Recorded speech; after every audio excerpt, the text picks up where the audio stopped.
अस्सलाम वालेकुम। मेरा नाम डॉक्टर अरशद है और मैं कंसल्टेंट ऑर्थोपेडिक सर्जन हूँ। आज की वीडियो हम डिस्कस करने जा रहे हैं कि कॉक्सीडायनिया का पेन क्या होता है, what is the coccyx bone, और ऐसे पेशेंट जो कि चलते हुए या रोड पर या फॉल फ्रॉम हाइट की हिस्ट्री हो और बटक के ऊपर उनकी फॉल हो, और जब वो गिरें और उसके बाद से उनको कॉक्सिजल एरिया में पेन शुरू हो जाए, यानी कि हमारी रीढ़ की हड्डी जो एंड होती है, जब ख़त्म होती है तो आखिरी 3 या 4 नट से होते हैं जो कि हम हाथ से फील भी कर सकते हैं। दोनों हिप बोन्स के बिल्कुल बीच में एनल क्लेफ्ट के एंड पर वो जो हमें स्मॉल बोनी प्रोमिनेंस से फील होती है, जो हमारे रीढ़ की हड्डी का आखिरी कोना है जिसके ऊपर हम बैठते हैं, उस बोन को हम कॉक्सिक्स बोन कहते हैं। तो उसको समझने के लिए ये मैंने एक सिंपल सी डायग्राम बनाई है। ये हमारी हिप बोन है, ठीक है, ये हमारी सैक्रल बोन है, और ये जो कलर्ड किया हुआ है ये हमारी कॉक्सिक्स बोन है। इस कॉक्सिक्स में हमारे रीढ़ की हड्डी के आखिरी 4 वर्टिब्रा होते हैं जो कि फ्यूज्ड होते हैं, 1 2 3 4। ये कॉक्सीजल वर्टिब्रा है, और यही जो पॉइंट है, ये जब हम हिस्ट्री ऑफ फॉल ऑन बटक होती है, हम कूल्हे के बल गिरे नीचे या हाइट से नीचे गिरे, तो इस एरिया में हमारे जो लिगामेंट्स हैं, टेंडन्स हैं, सॉफ्ट टिश्यूज हैं या मसल्स हैं, उनकी इंजरी होती है, स्ट्रेन हो जाता है और उन पर ट्रैक्शन आती है, या ये जो छोटे छोटे मोरे हैं ये फ्रैक्चर हो जाते हैं, या डिसलोकेशन हो जाती है, या इनकी एंगुलेशन हो जाती है, या ये फ्रीली मोबाइल हो जाते हैं। तो इसकी वजह से जो क्रोनिकली जो पेन हो जाता है उसे हम कॉक्सीडायनिया का नाम देते हैं, यानी कि टेल बोन का पेन या दुम वाली हड्डी का पेन भी इसको कहते हैं। तो इसकी बुनियादी वजह वही है जैसे हम डिस्कस कर चुके हैं, हिस्ट्री ऑफ फॉल, ट्रॉमा हुआ, गिरे तो ये कॉक्सिस टूट गए, फ्रैक्चर हो गए, या लिगामेंट स्ट्रेच हो गया, और वो फिर वीक्स टू मंथ्स तक जो है एक्सटेंड भी कर सकता है, बाद का बीच में ठीक भी हो जाता है।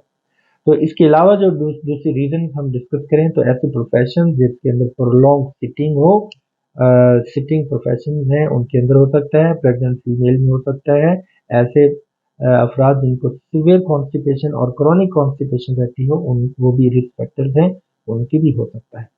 तो जब ये एरिया फ्रैक्चर हो जाए तो इसके 6 पैटर्न होते हैं जिसकी वजह से ये कॉक्सीडायनिया की अलामत ज़ाहिर होती हैं।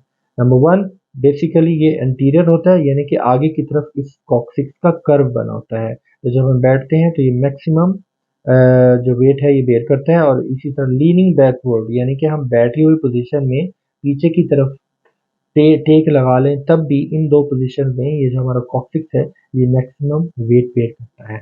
तो जब इसकी इंजरी हो जाए तो ये 6 में से किसी भी एक पैटर्न में चला जाता है, यानी कि anterior dislocation, posterior dislocation, anterior angulation, posterior angulation, hooked coccyx, या फिर साइड बैंड डिफॉर्मिटी, यानी कि लेफ्ट या राइट को हो जाता है। तो जब ये अपनी जगह से डिस्प्लेस हो जाता है तो उसके जो सॉफ्ट टिश्यूज हैं, उसका जो ऊपर जो मसल्स लगे हुए हैं, वो उनकी वजह से हमें पेन होता है। और ख़ास तौर पर ये जो पेन है ये सिटिंग पोस्चर में होता है, जब हम बैठे होते हैं, या ये standing from the sitting posture में होता है, और लोकल टेंडनेस इसके ऊपर पॉजिटिव होती है, यानी कि इस जगह पर जब हम हाथ लगाएं इसको फील करें तो हमें पेन होता है। और इसी तरह जब हम सिटिंग पोजीशन से जब खड़े होते हैं तब भी हमें इसका पेन होता है। अब ये जो कॉक्सीडायनिया का जो पेन है ये वीक्स टू मंथ तक एक्सटेंड कर सकता है, बहुत चांसेस है कि ये पेन क्रॉनिक चला जाए। क्यों? हमारी रोजमर्रा रूटीन में सिटिंग पोस्चर शामिल है, या standing from the sitting posture शामिल है, इसको हम कम्प्लीटली हील होने का टाइम प्रॉपरली नहीं दे सकते। और जब हम हार्ड सरफेस पर जब हम बैठते हैं, जैसे कि मिसाल के तौर पे मोटरसाइकिल की, बाइक की सवारी करनी हो, तब पेशेंट को इसमें बहुत ज़्यादा पेन होता है। तो इसके इलाज की बात करें, हम इसके लिए non steroidal anti inflammatory drugs, यानी कि अद्वियात, दर्द को ख़त्म करने वाली अद्वियात का इस्तेमाल कर सकते हैं, और इसमें एक्यूट कंडीशन में आइसिंग कर सकते हैं, यानी कि बर्फ़ की टकोर कर सकते हैं, कोई लोकल एनाल्जेसिक क्रीम का मसाज कर सकते हैं। और ख़ास तौर पर इसके अंदर जो एहतियात ज़रूरी है वो ये है कि हमें किसी भी हार्ड सरफेस के ऊपर नहीं बैठना होता। किसी हार्ड सरफेस पर बैठेंगे तो हमारा कॉक्सीडायनिया का पेन वर्स हो जाएगा, शदीद हो जाएगा, और पेन बहुत ज़्यादा होने लगा। तो इसके लिए स्पेशल कुशन मिलते हैं। मिसाल के तौर पर कॉक्सी केयर कुशन, वो एक या व्हील शक्ल के कुशन होते हैं जो कि हमें हमारी जो कॉक्सिक्स बोन है, जब हम बैठते हैं तो हमारी कॉक्सिक्स बोन को टच नहीं होने देते नीचे, और वो उसको फ्री रखते हैं, जिसकी वजह से इसके अंदर पेन कम होता है।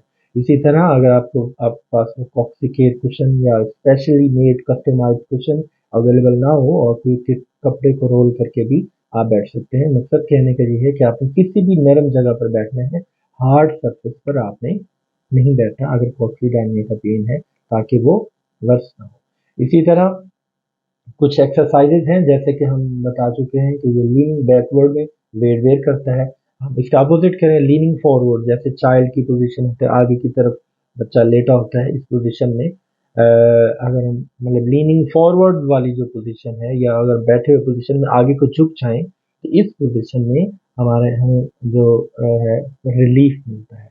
इसी तरह कुछ और एक्सरसाइजेज भी मौजूद हैं, और समटाइम्स अगर ये क्रॉनिक शक्ल इख्तियार कर ले, हमारे सारे क्वेश्चंस, हमारी एहतियात, हमारी फिजिकल थेरेपी, हमारी मेडिकेशन से कॉक्सीडायनिया का पेन रिलीव ना हो, तो वेरी रेयर केसेस में हम इसमें कुछ कॉर्टिकोस्टेरॉइड इंजेक्शन भी इंजेक्ट कर सकते हैं, या कोई सर्जरी भी प्लान कर सकते हैं।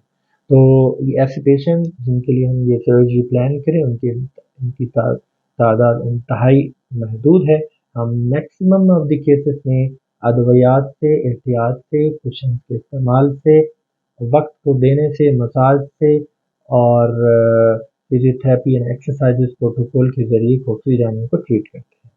नाज़रीन, उम्मीद है आज की वीडियो आपको पसंद आई होगी। अगर आपको कोई क्वेरीज हो तो कमेंट सेक्शन में ज़रूर लिखिएगा। अल्लाह।